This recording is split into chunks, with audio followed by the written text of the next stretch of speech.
Welcome to the newest episode of Beyond the Fame with Jason Fraley. I'm your host, Jason Fraley, picking the brains of the top filmmakers, musicians, and artists of our time. Melissa Etheridge has been one of the most prolific pandemic performers, featuring daily live stream concerts, including tonight on EtheridgeTV.com. I caught up with the Grammy and Oscar-winning rocker to discuss her biggest hits. Hey, Jason, it's Melissa Etheridge. Hey, thanks so much for calling in. Sure, my pleasure. I feel like some artists are so overplaying that song, but you play the hits because you want to give the people, what they paid for it. Oh, yeah. If I am fortunate enough to have written and recorded a hit song, I will play it every day of my life. I am so grateful for that.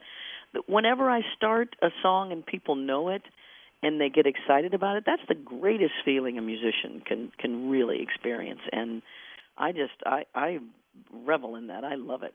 I love that mindset. Let's go through a couple of them, right? If you don't mind, I'll throw out a song title and you can kind of tell me, how you wrote it or what you remember about it. I believe the first one that won the Grammy wasn't Ain't It Heavy? Yeah, that was crazy because I never felt Ain't It Heavy was a big hit, but it was my first Grammy. I think it was the accumulation of 3 albums and people finally starting to pay attention to me, and that was the song that was nominated. So I finally got it. And Ain't It Heavy is just like an American rock song. Just whenever I do that song, it's just a simple, hey, that rock and roll feeling. I'm ready to bust out and looking for satisfaction, and isn't the night just a heavy place to be?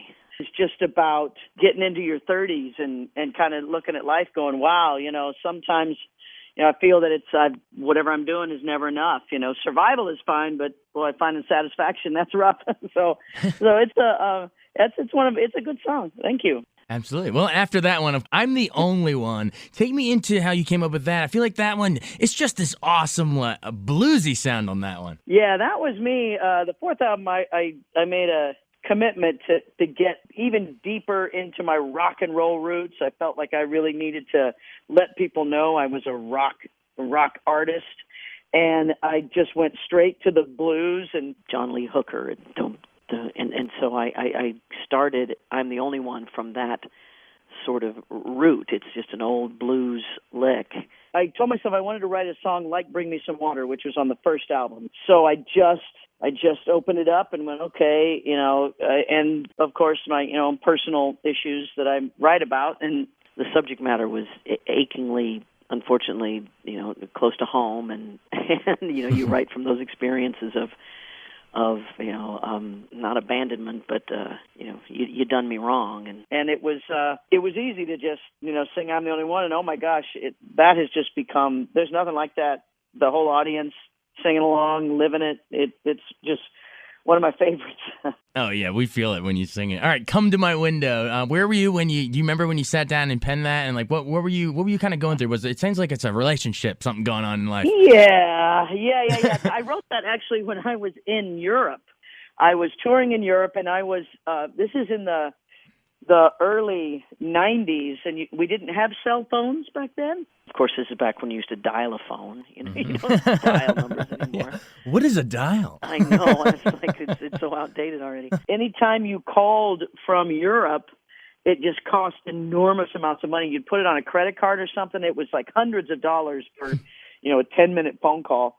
And I would call my, the person I was seeing at the time, and sometimes we just, things were so difficult and so far apart that we just couldn't relate. We couldn't talk and hear the money's going ching ching, and it was just trying to reach someone, just trying to communicate and saying, maybe we can't, go through the front door, but maybe if you, just come to my window, try to figure this out, and using the come to my window as it's a image of, come.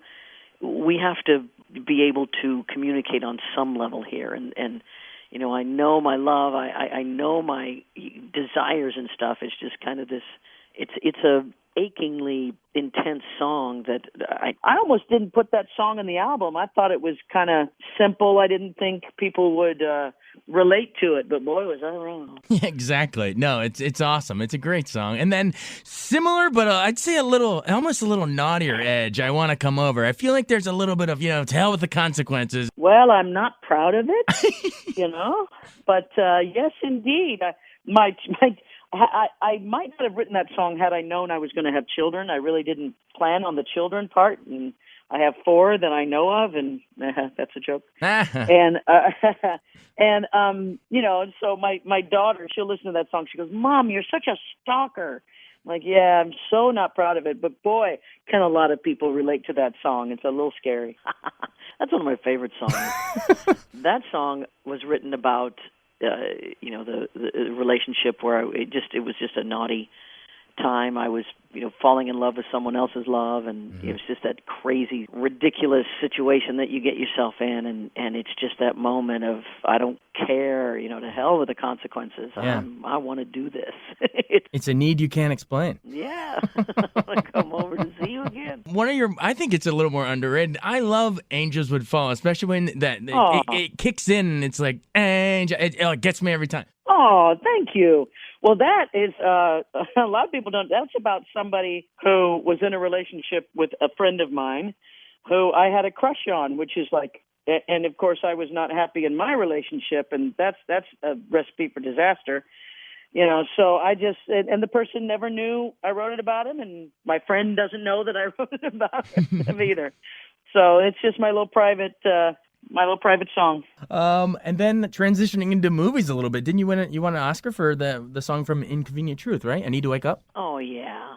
And that comes from a whole nother place. That was just a song about waking up, about that I think at the turn of the century our society, and maybe it's just getting older, I don't know, just the understanding of I need to wake up to understand how I am connected not only with my fellow man, but with, the rest of the earth. As a big movie guy, I've seen you pop up on random things like the AFI, how did they have you come in and weigh on, To Kill a Mockingbird and all that stuff? You're kind of a pop culture gatekeeper now.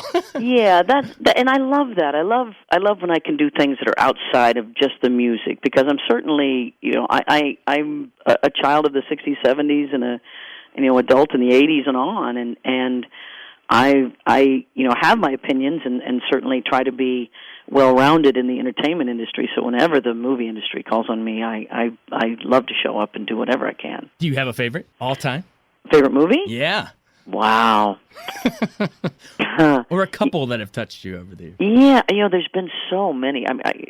The one that I've seen, I'm not a moviegoer that watches over and over and over, except for A Star Is Born, all versions, especially the Barbra Streisand version, and The Rose, the Bette Midler. Those are my big things that I watched when I was a young adult, and since then, just loving everything and loving just love how movies can move us and make us think, and I'm really enjoying that. Definitely. What do you remember about playing Streets of Philadelphia at Tom Hanks' tribute? Oh, well, the Hanks, Tom and Rita are just old friends of mine, and I loved being able to, do a Bruce Springsteen song for Tom Hanks is like a double whammy, It was just an incredible experience, and I love doing that. Didn't we see you here in the D.C. area a couple years ago? Didn't you come for the Kennedy Center honors for Bruce? Oh, yeah. Ah! Can you imagine singing Born to Run for not only the president, but for Bruce Springsteen? I don't know what I was thinking. I was crazy, but he loved it. He's such a sweetheart. He's such just an amazing human being. Thank you so much. No worries. Thank you. Thanks so much for joining us on Beyond the Fame with Jason Fraley. Remember to hit the subscribe button and give us a 5-star rating if you like what you hear. We'll see you next time.